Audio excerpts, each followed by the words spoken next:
I want you to imagine, just for a second, the actual physical sensation of stepping out of a time machine. Oh, that sounds like a fun thought experiment. Right. But you aren't landing in some, pristine museum exhibit or anything like that. No, definitely not. You are dropping right into the dust, the heat, and just the overwhelming chaotic noise of the Spanish Golden Age, specifically the year 1613. And you would immediately feel the sheer weight of it all. I mean, this is an empire at the absolute peak of its global power. Exactly. They are pulling in unimaginable wealth from the Americas and projecting all this military dominance across Europe.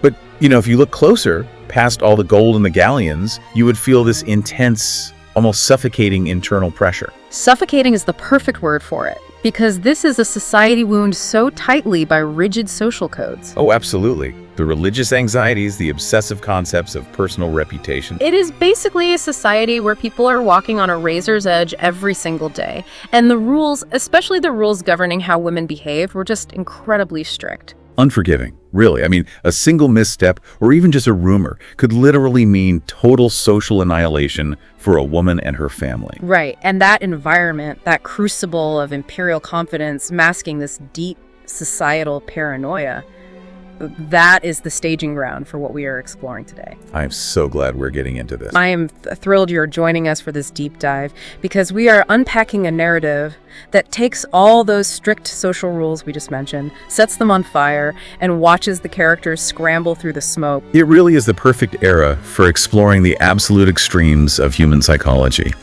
And to guide us through this labyrinth, we were relying on a true master. Yes, we are. We are diving deep into this remarkable piece of literature called Las dos Doncellas, or The Two Damsels. Which is one of the 12 exemplary novels, or Novelas Ejemplares, written by the legendary Miguel de Cervantes. Right, and when this was published by Juan de la Cuesta in 1613, Cervantes was really sitting at the absolute zenith of his creative powers. Oh, without a doubt.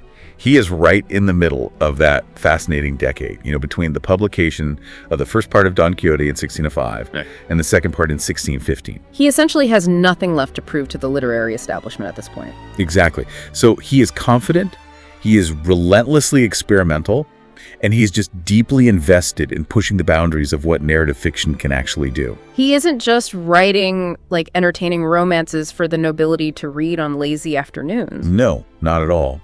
He is fundamentally analyzing the human condition under extreme stress. He puts his characters into these impossible social traps and just observes how they break their way out. And the mission we have for you today is to follow these characters into those exact traps. We are going to extract the deeper cultural mechanisms at play. Because on the surface, it is a brilliantly chaotic, high-stakes 17th century adventure. I mean, we have mistaken identities, cross-dressing, fierce jealousy, highway robbery. And literal sword fights on the beaches of the Mediterranean. It has everything. But we are looking beneath that action-packed surface. We want to decode the terrifying realities of female agency in a world that vastly preferred its women to be silent and invisible.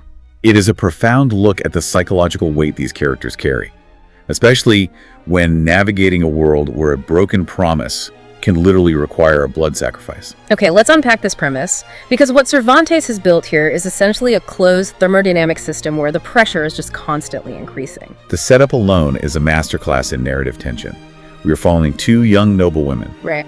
And both of them, completely independently of one another, have been promised marriage by the exact same young nobleman. Which is just a recipe for disaster. Absolutely. Both have surrendered to his seduction based on that promise, and both have been abruptly abandoned by him. But rather than accepting the devastating fate their society prescribes for ruined women, they both make this terrifying, incredibly dangerous choice. They cut their hair, they disguise themselves in men's clothing, arm themselves with swords and daggers, and set out across the lawless Spanish countryside to hunt him down. It is so obsessive and desperate, and their paths are mathematically destined to collide.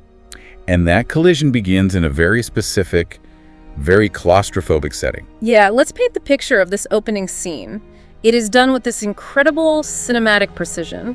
We are in a town called Castilblanco, which is a small waypoint about 5 leagues outside of the massive metropolis of Seville. Right. It is evening, the sun has just set, you have that lingering twilight, and a lone traveler rides into one of the local inns. And this arrival is completely designed to disrupt the mundane reality of the inn. I mean, this isn't your typical merchant or weary soldier. Not at all. The immediate focus is drawn to the sheer, staggering physical beauty of this traveler, which contrasts sharply with their obvious deep exhaustion. They are riding a beautiful foreign-bred horse, which immediately signals high status and wealth. But the rider's behavior is completely erratic, right? I mean, the exhaustion is visceral. Yeah, they don't even wait for the stable boy to hold the stirrups. They basically throw themselves out of the saddle with this desperate agility. They collapse onto a stone bench in the inn's portal and just begin rapidly unbuttoning their doublet across their chest. Looking like they are about to just faint dead away on the stones.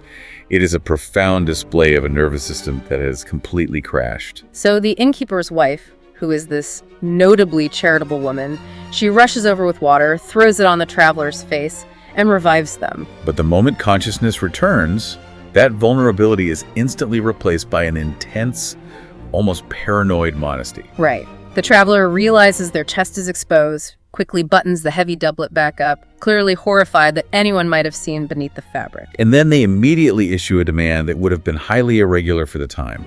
They demand a room where they can be entirely, absolutely alone. And this is where we need to understand the architecture of 17th century travel. Inns were not hotels with private suites, you know? No, they were deeply communal, loud, crowded spaces. Privacy was a luxury that simply didn't exist for the average traveler. So the innkeeper's wife explains there is only one room left in the entire establishment, and it has 2 beds.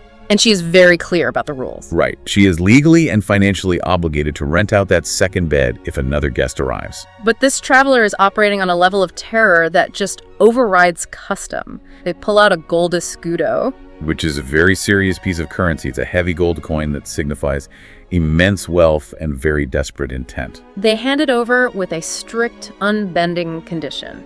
They are purchasing both beds. The empty bed is not to be given to anyone under any circumstances. They refuse any offer of dinner, ask only that their horse be secured, take their heavy saddlebags, retreat into the room, and lock the door. And then they take the extraordinary step of using 2 heavy chairs to physically barricade the door from the inside. Exactly, because a lock is an agreement with society, but barricading the door with furniture is a defense against it. That is such a great way to put it. This traveler isn't just seeking a quiet night's sleep. They are building a fortress. And human nature being what it is, locking yourself in a dark room and refusing to eat immediately turns you into the main attraction. No, totally. The innkeeper, his wife, the stable boys, the neighbors, they all gather in the courtyard, completely mesmerized. Just spinning their wheels, gossiping about this beautiful youth, debating his age, and trying to crack the mystery of why he is hiding. And right into this localized frenzy of gossip steps our second traveler. Yes. Another young man, perhaps slightly older, walks into the inn. And the innkeeper's wife, caught up in the drama of the evening, throws her hands up and exclaims something like, "Are angels coming to lodge at my house tonight?" It provides a nice brief moment of comic relief. But then she tells this new arrival that he has to leave because the beautiful angel in the back room bought out the whole inn. Which of course just makes the second traveler instantly intrigued. Hearing about a youth of staggering beauty locked in a dark room, it is irresistible. He decides he doesn't care if he has to sleep on the bare dirt floor. He is staying just to catch a glimpse of this person. So he orders dinner and sits down in the communal area. And this is where we meet a character who perfectly illustrates the systemic decay of local authority. Ah, yes. The town alguacil, or constable. Tell us about this guy. Well, the alguacil represents the petty, opportunistic corruption that plagued these small towns.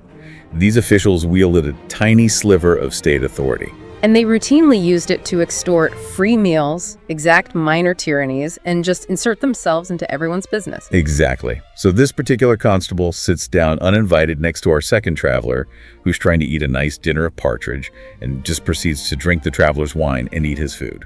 And he attempts to pay for this theft by asking a series of completely irrelevant, self-important questions. Right, asking about the royal court, the wars in Flanders, the movement to the Turkish Empire, just trying to sound important. And the traveler just sits there in stunned silence, letting this corrupt official drain his goblet. But as the innkeeper joins the table, the conversation inevitably circles back to the barricaded room. They talk about the fainting, the gold coin, the heavy saddlebags, and the second traveler's curiosity is pushed past the breaking point. He pulls out another gold escudo and basically places a bounty on the table.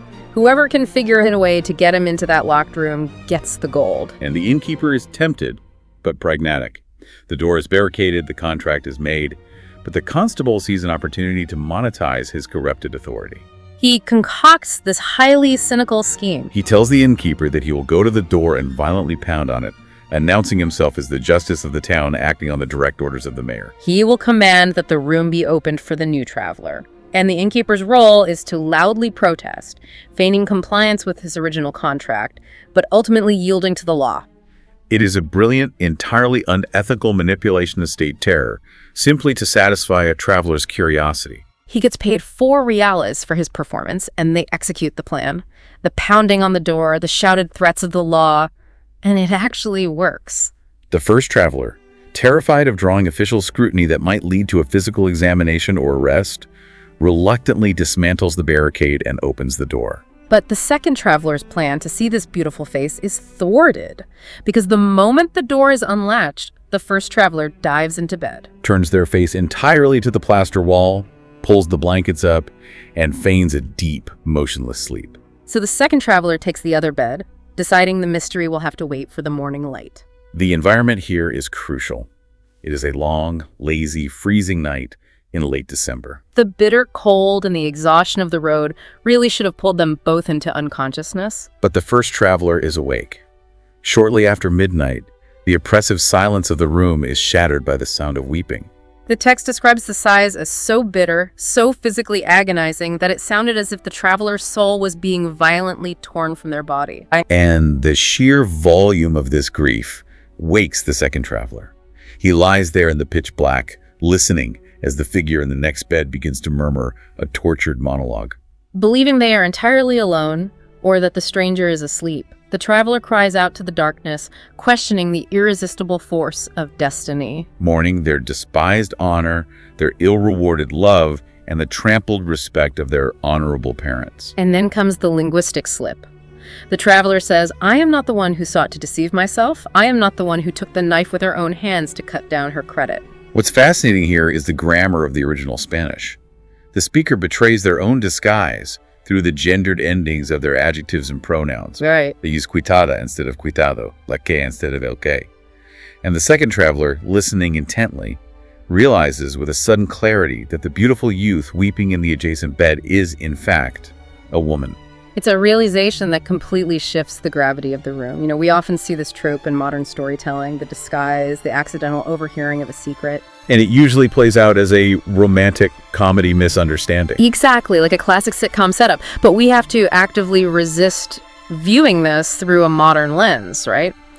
Isn't it incredibly dangerous for a noblewoman to be traveling alone like this in 1613? Oh, it is an act of sheer suicidal desperation. To understand her terror, we really must deeply analyze the architecture of the Spanish honor code, the honra. Please do, because it seems central to everything. It is. In Golden Age Spain, honor was not an internal feeling of personal integrity or a clear conscience. It was a tangible, fragile, highly volatile asset that belonged to the entire extended family. So it wasn't just about the individual. Not at all. And this massive familial asset was primarily, almost exclusively, vested in the sexual purity, the chastity, and the public modesty of its women. So a patriarch's honor, his ability to hold property, social standing, his very life, depended entirely on the behavior of his daughters, sisters, and wife. It is an inherently unstable system.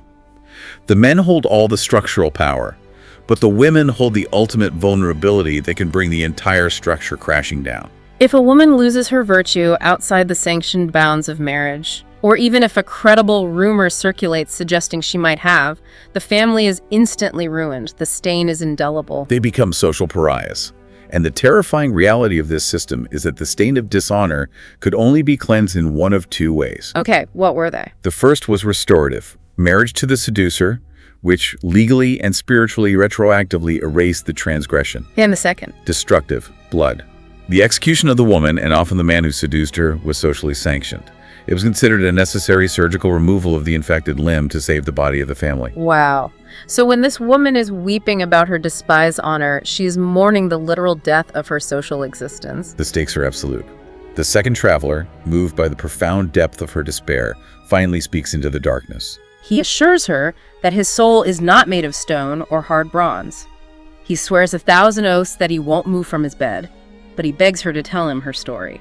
And the woman, perhaps broken by the isolation, the freezing cold, and just the crushing psychological weight of carrying this lethal secret alone, agrees to speak. She reveals her name is Teodosia, from a wealthy, noble family in Andalusia. Teodosia's story is a harrowing account of a relentless, targeted psychological siege. She explains she was raised with all the strictness and cloistered virtue expected of a woman of her immense status. But Marco Antonio, the son of a wealthy neighbor, set his sights on her. He wooed her from a window opposite hers. He made promises, he swore holy oaths, he shed tears. And Teodosia describes this courtship using incredibly violent, martial terminology. Yeah, she says every word he spoke was a cannonball breaking down the fortress of her honor. Every tear he shed was a fire consuming her modesty. She frames her own seduction as a military conquest where she was outgunned, outmaneuvered, and eventually forced to surrender. And crucially, she surrendered under the firm, solemn promise of marriage. We really have to clarify that in this era, a promise of marriage followed immediately by sexual consummation was viewed as a binding, unofficial marriage. It was a deeply serious spiritual contract. Exactly. But Marco Antonio breaks a contract almost immediately. Teodosia reveals that just 2 days after he took possession of her, he vanished. He left the town without a word, without a letter of explanation. He simply evaporated. Which leaves Teodosia in an impossible situation. She has surrendered her honor, meaning her family is technically disgraced, even if the public doesn't know it yet. The clock is ticking toward her inevitable destruction. Her response is absolute desperation. She steals a traveling suit from her brother, takes a massive amount of gold from her father's desk, and flees into the night. Her goal is singular and terrifyingly absolute. She tells the voice in the dark that she carries a diamond ring engraved with the words, Marco Antonio, husband of Teodosia. She intends to track him down, and she will either force him to honor his word, or she will kill him. She actually says, I will show myself as ready for vengeance as I was easy to be aggrieved. It is a breathtaking transformation. In the span of a few minutes, she shifts from a weeping, vulnerable victim in a dark room into an avenging angel of honor. Fully prepared to commit murder to restore the cosmic balance of her universe. After she finishes her story, she waits for the stranger's advice, but the stranger remains completely, terrifyingly silent for a very long time. The silence stretches on for so long that Teodosia actually asks if he fell asleep, rationalizing that hearing someone else's miseries usually makes the listener tired. But he isn't asleep. He is paralyzed by shock. When he finally speaks, his voice is thick with emotion. He offers her his unwavering protection. Promising to accompany her, to help her force Marco Antonio into marriage, or to die alongside her trying, but then he becomes physically restless. He starts tossing and turning in his bed, sighing heavily. And this physical restlessness triggers a massive panic response in Teodosia. She suddenly realizes the extreme danger of her immediate reality. She is locked in a dark room, miles from home, with a strange man who now knows she is a physically vulnerable, socially ruined woman, and he is getting worked up. She fears a physical assault. In a panic, she quietly gets fully dressed in the dark, straps on her heavy sword and her dagger, and sits rigid on the edge of the bed, gripping her weapons, enduring an agonizing wait for the sun to rise. The tension in that room is just suffocating. Finally, the morning light begins to stream through the cracks in the wooden shutters. The second traveler rises, opens the windows and doors to let the full, clear light into the room. He turns to her and says, "Rise, Lady Teodosia, for I will accompany you on this journey." Teodosia looks at his face in the bright daylight, and her blood runs completely cold. It is the ultimate, unimaginable nightmare scenario. The man who listened to her confess her deepest shame. The man who now knows her honor is shattered. The man she spent the night locked in a room with is her own brother. Don Rafael, the very person she feared most in the entire world. She tells the audience she wished eternal night had closed her eyes forever, rather than see that dawn. Because under the strict, unforgiving code of honor we just discussed, it is Don Rafael's absolute, inescapable familial duty to draw his sword and execute her right then and there to cleanse the family name. And Teodosia doesn't flinch from the reality of her society. She doesn't beg for her life or make excuses. She draws her dagger, grips it by the lethal point, drops to her knees on the floor before her brother, and offers him the hilt. She says, "Do the punishment with this iron. Satisfy your anger. I don't want my repentance to serve as an excuse. I only beg that the punishment takes my life and not my honor keep my sin a secret. She is practically begging for a localized, silent execution just to spare her parents the public shame of the scandal. It is a moment of profound, visceral surrender to the cultural machine. But Don Rafael, looking down at his sister kneeling on the floor, feels the rigid demands of honor melt away. The narrative notes that her tender, courageous words softened his core. He takes the dagger from her, raises her up from the floor, speaks gently to her, and tells her that the doors to a remedy are not yet fully closed. He makes a highly conscious, incredibly difficult choice to suspend his socially mandated vengeance, and instead commits to helping her track down Marco Antonio. This decision is the engine that drives the rest of the narrative. By choosing a restorative solution over a destructive one, Don Rafael transforms the story from a grim domestic tragedy into a sprawling quest. He instructs her to change her name to Teodoro, and they agree to travel together, presenting themselves to the world as two young brothers. And almost immediately, fate rewards his mercy with a crucial piece of intelligence. Right, an old friend of Rafael's happens to stop at the inn. Rafael speaks with him, carefully keeping Teodosia out of sight. And the friend casually mentions that he just came from the port of Santa Maria, where he witnessed Marco Antonio boarding a galley ship bound for Naples, Italy. Rafael, understanding the naval routes of the Mediterranean, deduces that those ships frequently stop in the major port of Barcelona to take on supplies. So they have their heading. They hire this pragmatic, street-smart muleteer named Calvete, who promises to follow Rafael to the ends of the earth simply because Rafael pays so well. They leave the intimate darkness of the inn and ride out into the highly dangerous open roads of 17th century Spain. They ride hard, trying to beat the galleys to Barcelona, and they arrive near a town called Igualada. They enter a dense, quiet wood, and suddenly a terrified man comes sprinting out of the trees. Looking over his shoulder as if the devil himself is chasing him, Rafael intercepts him, and the man gasps that he just narrowly escaped a massive gang of highway bandits. These bandits have ambushed a large group of travelers, stripped them of their wealth, and tied them to the trees deep inside the forest. Now, a rational traveler would turn around and ride away as fast as possible. Right. But Calvet, the muleteer, possesses a deep practical knowledge of the criminal underworld. He assures Rafael that if the bandits have already committed the robbery and left the victims tied up, the road is actually perfectly safe. Bandits, he explains, do not linger at the scene of the crime. Calvet speaks from experience, having been robbed by these gangs twice before. Trusting his street logic, Rafael and Teodosia push forward into the woods. And what they discover is a scene of chaotic, pitiful devastation. It sharply highlights the brutal lawlessness existing just beyond the safety of the city walls. Over 40 people are tied to the thick trunks of oak trees.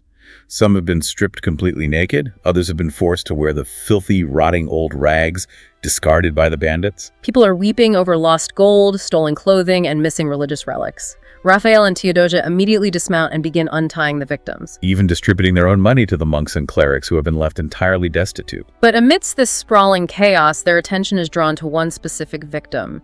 Tied to the trunk of a massive oak tree is a boy, perhaps 16 years old. The bandits have stripped him down to just a thin shirt and linen pants. But despite the dirt, the bitter cold, and the profound indignity of the situation, the boy possesses a breathtaking physical beauty. Teodosia, who is fully embodying the masculine persona of Teodoro, rushes over to untie him.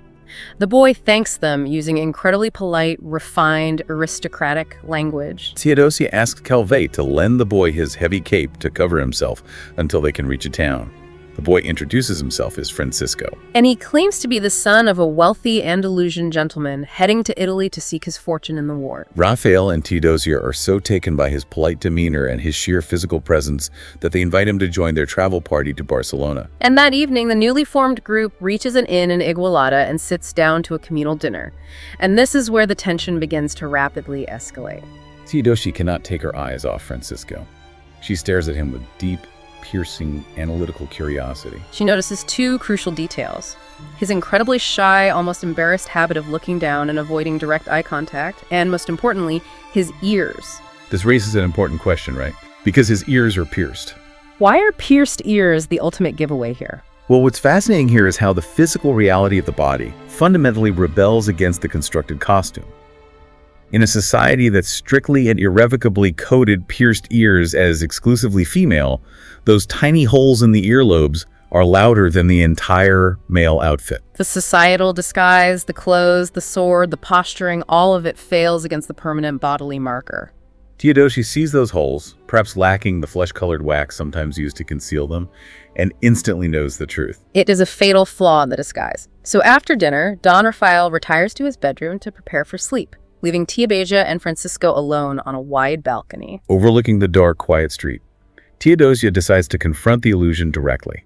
She leans on the balcony rail and tells Francisco that she has more experience in the ways of the world than her youth might suggest. She says, "I know you are a woman, your beauty publishes it, and the windows of your ears betray it." She points out the physical flaw without hesitation.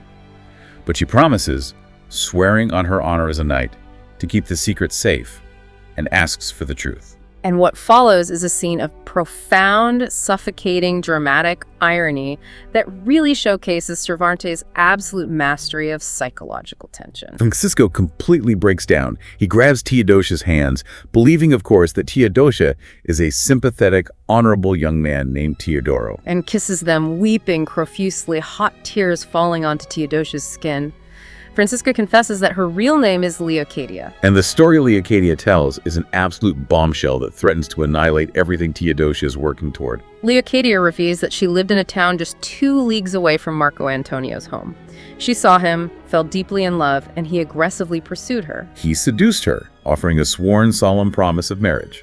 But Leocadia, unlike Teodosia, did not merely trust the spoken word. Right. She demanded and received a cedula, a formal, signed, written document bearing Marco Antonio's signature and his explicit, legally binding promise of marriage. This cedula fundamentally changes the dynamic. It represents a tangible physical contract. Leocadia felt entirely secure because she had the paperwork locked away. She tells Teodoro that she arranged a specific night for Marco Antonio to climb the garden wall, enter her room, consummate the marriage, and fulfill the terms of the contract. But she reveals with crushing sadness, he never showed up. He completely ghosted her on the night of their planned union. But the revelation gets infinitely worse. Leocadia tells Teodoro that she investigated his disappearance and discovered he fled the town entirely. And the reason he fled?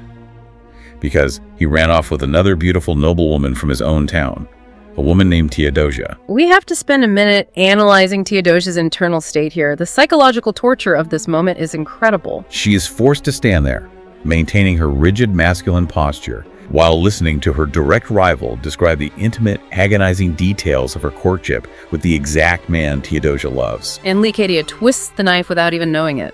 She tells Teodoro that she imagines this rival Teodosia as being more beautiful than the sun. More discreet than discretion itself, and above all, more fortunate than me. The irony is absolute. Teodosia is standing on the balcony, hearing herself praised as a solar deity of beauty and intellect, but internally, she's being consumed alive by the most toxic, corrosive jealousy imaginable. Cervantes uses an incredibly violent, visceral metaphor to describe Teodosia's internal state. He writes that the jealousy was a rabid pestilence entering her bones and marrow. To take entire possession of her patience, this isn't a gentle sadness. It is an invasive, rotting disease. Teodosia is trying desperately to keep her composure, but her soul is essentially screaming. Leocadia continues, detailing her own desperate escape. She stole her father's money, disguised herself as a page, and set out to hunt them down. Her plan is to present the cedula to Marco Antonio in Italy and demand her legal and spiritual rights. And if she finds this rival, Teodosia. Leocadia's voice turns cold. She states flatly, "I will seek her, I will find her, and I will take her life if I can." She is just as lethal, just as uncompromising in her intent as Teodosia was when she first spoke in the dark inn. Teodosia, struggling to keep her voice steady and her disguise intact, tries to defend herself in the third person. She argues, what fault does Teodosia have? Maybe she was deceived just like you. Maybe she didn't know anything about you or your written contract. But Leocadia rejects the logic entirely. She says, if they are together, what deception can there be? They are enjoying each other right now in the deserts of Libya or the frozen wastes of Scythia. She describes her jealousy as a physical sword stuck right in the middle of her entrails. Teodosia realizes that reasoning with a woman this deeply consumed by pain and jealousy is impossible. So she effectively shuts the conversation down. She offers Leocadia their continued protection, promises to buy her proper clothes in the morning, and assures her they will take her to Italy. It is a staggering display of self-control, but the moment she can safely get away, she rushes back into her brother's room and unloads the entire terrifying reality. She tells Don Rafael the truth. The boy is Leocadia. She possesses a signed cedula from Marco Antonio, and she fully intends to murder Teodosia. And Don Rafael's reaction to this news introduces a massive, deeply complicating new vector to the narrative. The moment Rafael hears who Leocadia is, that she is a noblewoman of incredibly high status, whose reputation for beauty perfectly matches the physical reality he has been observing, his heart catches fire. He falls instantly, obsessively, madly in love with her. Cervantes describes Rafael's sudden infatuation beautifully, likening it to a spark hitting dry, ready gunpowder. He is consumed in a fraction of a second. He no longer sees her in the ripped, filthy men's clothes of the bandits. His imagination instantly dresses her in the rich, heavy silk gowns appropriate to her station. He realizes that tracking down Marco Antonio is no longer just a grim duty to restore his sister's honor. It's an urgent mission to eliminate his primary rival for Leocadia's affection. The emotional dynamics of this small travel party are now impossibly strained. You have Don Rafael desperately in love with Leocadia, hoping to kill or banish Marco Antonio so he can claim her. You have Teodosia, consumed by a rabid pestilence of jealous hatred for Leocadia, wanting to eliminate her to protect her own claim. And you have Leocadia, entirely oblivious to the lethal intentions of her companions, just hoping to find Marco Antonio to force him to honor the piece of paper she carries. As they ride the final leagues toward the coast, the tension is thicker than a stone wall. Teodosia is constantly stealing glances at Leocadia, desperately analyzing her face. Searching for physical flaws to make herself feel better about her rival. And Rafael is staring at Leocadia, finding absolute perfections that make him love her more deeply with every passing hour. It is a psychological pressure cooker of unexpressed desires, hidden identities, and lethal intentions. And here's where it gets really interesting. That pressure cooker finally detonates when they arrive in Barcelona. The city itself is not just a painted backdrop. It functions almost as a living character in the narrative. Cervantes describes Barcelona with profound admiration, calling it the flower of the beautiful cities of the world, an asylum for strangers, a school of chivalry. But it was also a deeply volatile, dangerous port city. They arrive just as the sun is setting, but instead of a peaceful Mediterranean evening, they are greeted by a massive, terrifying roar. A colossal, bloody brawl has broken out directly on the beach.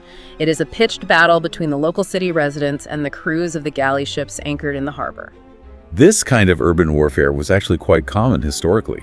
You had hundreds of rowdy, aggressive sailors clashing with the proud, fiercely independent local Catalans. It is total, unmitigated mayhem. Swords are flashing in the twilight, men are hacking at each other without mercy in the sand. The captain of the galleys, Don Pedrovic, is standing on the deck of his ship, firing the ship's massive cannons without iron balls. Just firing blanks to create deafening thunder, trying to scare the mob into dispersing, but the violence is completely out of control. Don Rafael, his hot, noble blood up, immediately wants to plunge into the crowd to watch the fight. Calvet, ever the voice of street-level pragmatism, begs him not to go, warning that it is pure madness to get near a galley brawl where everyone is out for blood. Rafael ignores the warning, and the group pushes their way through the screaming crowd right to the front lines on the wet sand. Through the flying swords, the shouting, and the chaos, their eyes are drawn to a specific young man fighting on the side of the galley crews. He is fighting with exceptional, almost reckless bravery, wielding his sword with terrifying skill.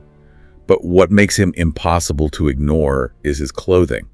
In the midst of all this dirt, blood, and salt water, he's wearing a bright, ostentatious green suit, and his hat is adorned with a rich band of sparkling diamonds. It is a visual focal point that demands attention, the 17th century equivalent of wearing a neon sign in a dark alley. Instantly, through the smoke of the cannons and the fading light, both Teodosia and Leocadia recognize him. Without conferring, they both shout at the exact same time. Either I have no eyes, or that man in green is Marco Antonio. And their physical reaction to this realization is instantaneous and utterly devoid of hesitation. Both women, still dressed in their masculine disguises, draw their swords, leap off their mules, and charge straight into the center of the riot. They hack their way through the crowd and place themselves firmly on either side of Marco Antonio. This is like a cinematic action climax where the explosion just strips away all the characters' secrets. Both women, swords drawn, act as literal human shields for the man who betrayed them both. Leocadia shouts over the terrifying din of the clashing steel.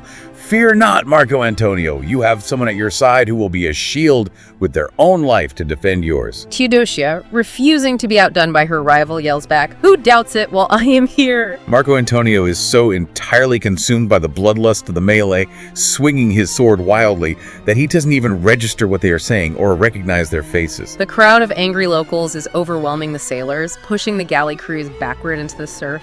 And then comes the catalytic moment that shatters everything. A heavy rock, hurled from the hostile crowd, strikes Marco Antonio squarely in the temple. It is a devastating concussive blow. He instantly loses consciousness and collapses backward into the water, which is already up to their knees. The moment he falls, all the masculine posturing, all the bravado of the disguise completely evaporates.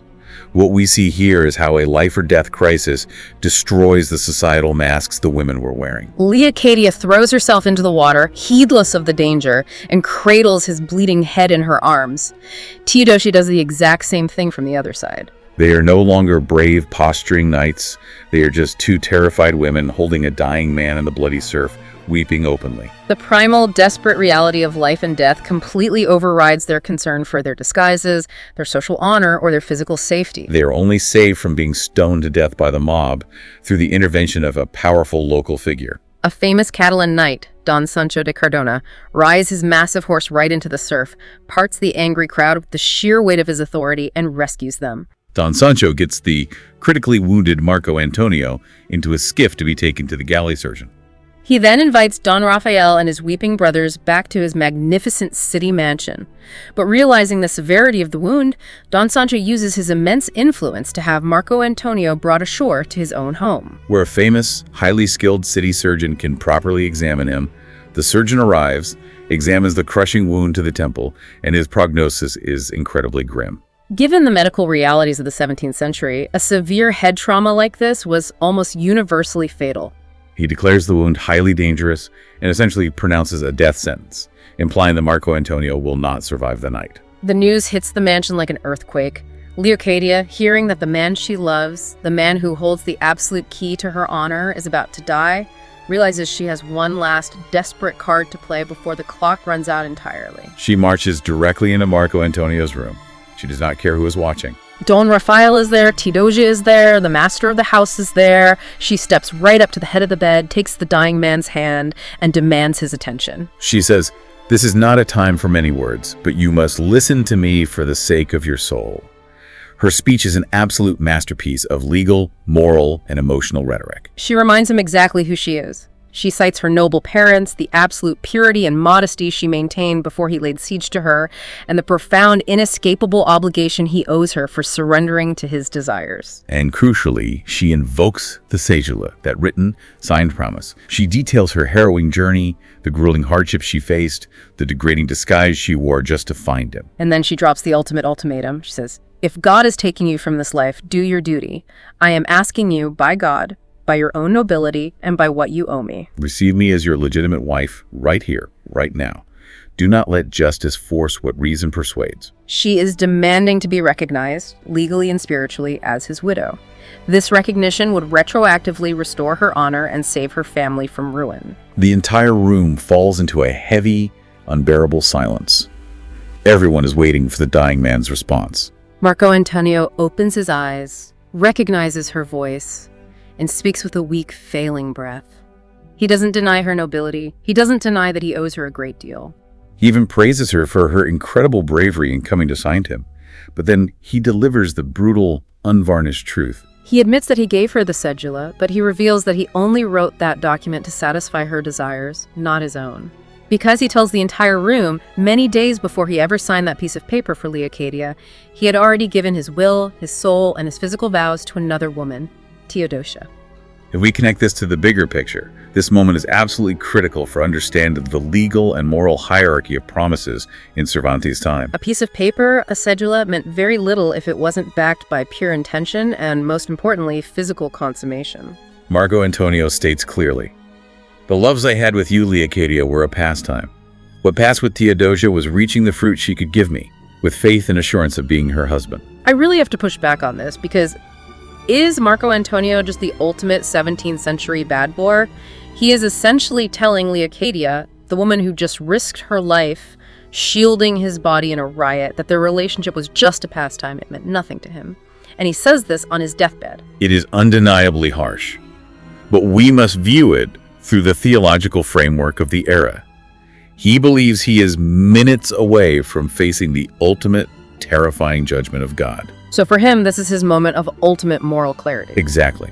He must confess his sins, strip away all earthly deception, and align himself with the absolute truth to save his immortal soul. He legally and spiritually binds himself to Teodosia because their union was consummated with the mutual intent of marriage. By confessing this publicly, he believes he is clearing his ledger before death. He adds a heartbreaking caveat, telling Leocadia, if Teodosia ever finds out about my death, she will know from you and the witnesses here that I kept my word to her in the end.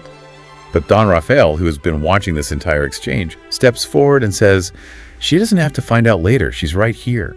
Rafael pulls the weeping Teodosia from the back of the room, where she has been hiding behind the other guests, completely overwhelmed by a chaotic mixture of joy and grief. Marco Antonio recognizes her instantly. They embrace and they both break down in tender, loving tears. It is a reunion of intense joy, validated by his public confession, but it is heavily shattered by profound grief, because they fully believe he is dying in her arms. And standing there, witnessing this incredibly intimate, restorative scene, is Leocadia. She has just seen the man she loves, the man she crossed the country for, declare his eternal devotion to her direct rival. She has seen her precious written contract rendered utterly legally worthless in the face of his physical consummation with Teodosia. Her hopes, her honor, and her future are completely, irrevocably crushed. The despair she feels is absolute. The narrative notes that she slips out of the room entirely unnoticed by everyone who is staring in awe at the weeping, reunited couple on the bed. And she runs out into the dark, labyrinthine streets of Barcelona. Her intention is clear and tragic. She wants to disappear from the world forever. But Don Rafael notices she's gone. Remember, he has been obsessively watching her every move since he discovered her identity. He panics, realizing that a desperate, socially ruined woman carrying a sword might do something drastic. He runs out into the night, searching the streets frantically. He finally tracks her down all the way at the beach, right by the dark water, where she is shouting at a skiff trying to hire them to take her away anywhere to nowhere. When she hears heavy footsteps rushing up behind her on the wet sand, she draws her sword, fully prepared for a violent confrontation.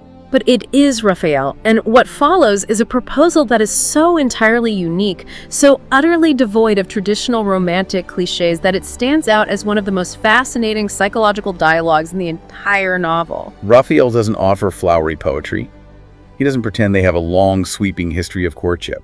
He offers her cold, hard, unassailable logic wrapped in an intense, undeniable devotion. He essentially tells her, look at the reality. Marco Antonio is taken. Heaven made him my sister's husband, but I am just as noble as he is. My lineage is unimpeachable. I am just as rich, and unlike him, I actually love you, and I am offering you immediate salvation. This is basically a highly practical corporate merger of broken hearts that somehow works as a sweeping romance. It is a profound blending of intense emotional vulnerability with stark, unforgiving social pragmatism. He forces her to look at her objective, terrifying situation. She is standing alone on a dark beach, dressed in men's clothing, leagues away from her home, with her reputation in tatters. If she attempts to return home alone, she is ruined. But, he argues, if she takes his hand right now, she returns not as a disgraced maiden, but as the legitimate, wealthy, highly respected wife of Don Rafael de Villavicencio. He tells her that good luck is literally knocking on the door of the bad luck she has experienced. Leocadia listens to his logic. She stops crying, lowers her sword, and breathes deeply. She realizes he is absolutely correct. The sigilla failed her. Passion failed her. Marco Antonio failed her. But the institution of marriage, offered by a noble and genuinely devoted man, will save her life. She accepts the proposal because becoming his wife restores her honor completely. Her acceptance speech is beautiful, but it carries a heavy tone of profound resignation. She says, "Since heaven has ordained it, and it is not in my hand to oppose what it has determined, let it be done." She gives him her hand, and they are formally betrothed right there on the dark beach. The witnesses she calls upon are the starry heavens above, the quiet sea beside them, and the wet sands beneath their feet. It is incredibly atmospheric and solemn. They return to the mansion where a priest is already rushing through a marriage ceremony for Marco Antonio and Teodosia. When Rafael enters and announces his formal betrothal to Leocadia, the joy in the house doubles. The priest orders Leocadia to change her clothes, and finally they shed their masculine disguises. Order is beginning to be restored. Cervantes has more surprises waiting. The surgeon had pronounced Marco Antonio a dead man walking. But the text suggests that the intense joy of the marriages, combined with the strict quiet of the house, acted as a literal physical miracle. Within a few days, the fever breaks. Marco Antonio is completely out of danger. Within 2 weeks, he is healthy enough to travel. Because he genuinely believed he was going to die, Marco Antonio had made a holy vow. He promised that if God spared his life, he would undertake a walking pilgrimage to the famous shrine of Santiago de Galicia. So the two newlywed couples, shedding their rich silks and velvets for the humble, coarse cloaks of pilgrims, set off on a long, arduous walk across Spain. And they take Calvet, the muleteer, with them, which is a lovely detail showing the breakdown of rigid class barriers in their shared joy. It is a long, peaceful journey of spiritual gratitude. But Cervantes has one final, massive, almost theatrical showdown waiting for them. As they complete their pilgrimage and finally return home to Andalusia, they crest a hill that overlooks a wide, sweeping valley. This valley happens to be the exact dividing line between Teodosia's town and Leocadia's town. And down in the valley, beneath the shade of an ancient olive tree, they spot 3 knights on horseback. 2 of the knights are engaged in a brutal, mortal duel. They have their heavy shields raised and are charging at each other with long lances, actively trying to kill one another. The 3rd knight is watching, acting as a formal second. Don Rafael, who never met a fight he didn't want to insert himself into, runs down the hill, followed closely by his sister and his wife. As they get close to the violence, a helmet falls off one of the fighting men. Rafael recognizes the face instantly. So what does this all mean? Who are they? The men trying to kill each other in the dirt of the valley are their own fathers. It is the ultimate dramatic convergence.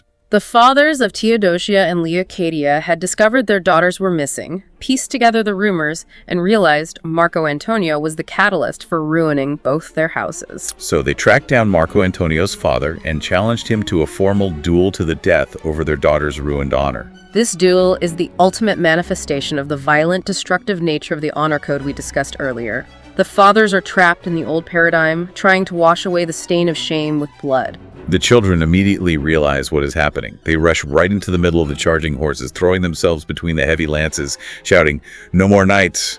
No more! We're your own children!" Marco Antonio yells to his father, "I am the one who caused this, but drop your lance, because the man you are fighting is now your brother." The fathers are stunned into silence. They stop the fight, dismount, and there's this incredible moment of profound disbelief. The narrative notes they actually touched their children to make sure they weren't phantoms or ghosts produced by grief. When they realized the reality of the situation, they dropped their weapons, embraced their children, and weep tears of immense joy. The beautiful thematic symmetry here is that the old generation is trying to solve the problem with blood and violence, but the new generation steps in with forgiveness, love, and institutional marriage. Don Rafael quickly explains the entire sprawling story, the near deaths, the marriages, the pilgrimage. The fathers are overjoyed, and the potential tragedy ends in a massive, splendid double wedding back in the village. It is a deeply satisfying resolution that ties up every thematic thread Cervantes introduced. The chaotic, dangerous energy of youth is finally channeled into the stable, restorative structure of society. As we wrap up this deep dive, I want you to reflect on the wild, terrifying lengths human beings will go to for love and reputation. Think about it. These 2 women traveled across a dangerous country, fought in a pitched riot, faced down highway bandits, and nearly died, all for the sake of an oath and a piece of paper. And let's not forget Calvet the muleteer, who stuck by them through the chaos and was heavily rewarded with gold and mules for his loyalty. It is a story that clearly resonated deeply with its contemporary audience. The narrator mentions that poets of the time wrote endlessly about the daring adventures of these 2 damsels, turning their local scandal into a lasting legend. But I want to leave you with a direct caution from Cervantes himself, found at the very end of the text. He anticipates that the gossips of his day, the people he calls foolishly scrupulous, might judge Teodosia and Leocadia harshly for their sudden costume changes, their wild desires, and their aggressive pursuit of the men they wanted. Cervantes says, "Do not judge these women until you yourself have been struck by the arrows of Cupid." Because ultimately, love is an unstoppable force that makes human appetite conquer all reason, all social codes, and all logic. We are all vulnerable to it. So as you go about your day, think about that. Have you ever let the arrows of Cupid override your logic? Have you ever done something completely out of character, completely unreasonable, simply because you were in love? Thank you so much for joining us on this deep dive into the source material. We will see you next time.